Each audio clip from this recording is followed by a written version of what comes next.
Have you ever had these swear words escape your lips? Do you say things sometimes that... Hi there, Smart Drivers. Rick with Smart Drive Test talking to you today about how to prevent rear-ending other vehicles. We'll give you tips, techniques, and strategies that you can put in place to prevent yourself from being too close to other vehicles and accidentally rear-ending them. Stick around. We'll be right back with that information.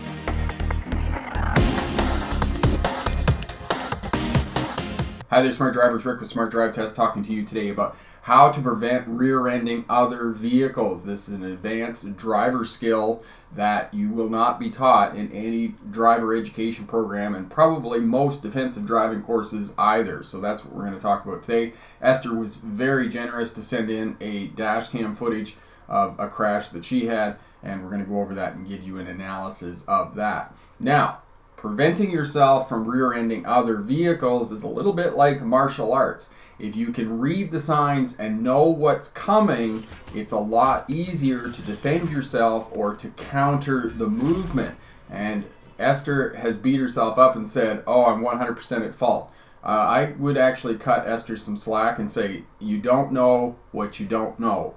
And when I point out the signs that are there and easily read, you go, aha, and you have a ha-ha moment. And these aren't the road signs that are along the roadway. It's the road signs from the traffic telling you that something is wrong and that you need to put in a defensive posture and you need to put in a counter that will protect you from rear-ending other vehicles. Now, if you're new to Smart Drive Test helps new drivers get a license, veteran drivers to remain crash-free, and CDL drivers to start a career as a truck or bus driver. So if you're new here, consider subscribing. Hit that subscribe button way over there somewhere. As well, hit that bell. That way you'll get instant notification when I get the videos up for you. Now, as I mentioned, Esther sent in the dash cam footage here, and you can see in the footage that she's off on the off-ramp, and it's a very, very long on-ramp onto 99 South there in Richmond, BC, and she maintains the 2-second following distance, which is, recommended by most driving manuals, which is quite good in the video. However, 2-second following distance for passenger vehicles is under ideal conditions, and here in the video footage you can see that this is not an ideal condition because the vehicles in front of her are telling her that the vehicle directly in front of her is tailgating the first car in the lead of the 3 cars that are going around on the on-ramp here. And the brake lights flash a couple of times and tell other drivers that in fact the vehicle is too close as well.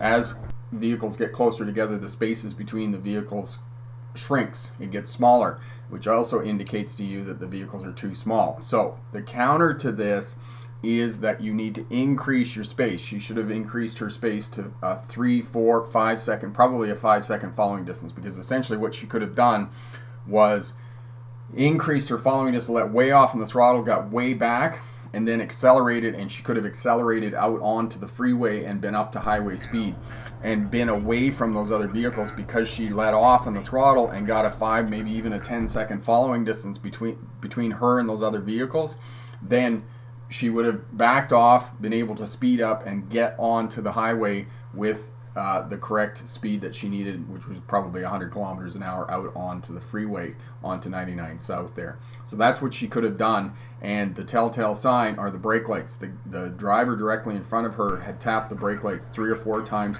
indicating that he or she was tailgating the vehicle in the lead. And then unfortunately what had happened at the end was that she was busy shoulder checking, looking out onto the freeway to make sure that, looking for her gap.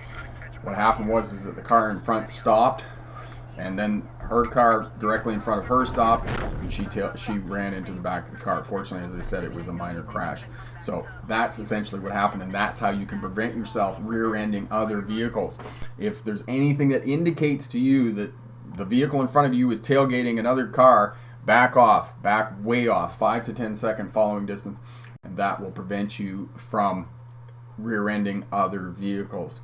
And I want to thank Esther again for sending that in and helping other smart drivers to be better, smarter drivers. Now, just before we finish up here, look down in the description there and get your defensive driving checklist. Head over to the Smart Drive Test website and pick that up, and that'll give you some defensive driving tips, strategies, and techniques that you can put in place that will help you to remain crash-free. Thanks very much for watching. I'm Rick with Smart Drive Test, and remember, pick the best answer, not necessarily the right answer. Have a great day. Bye now.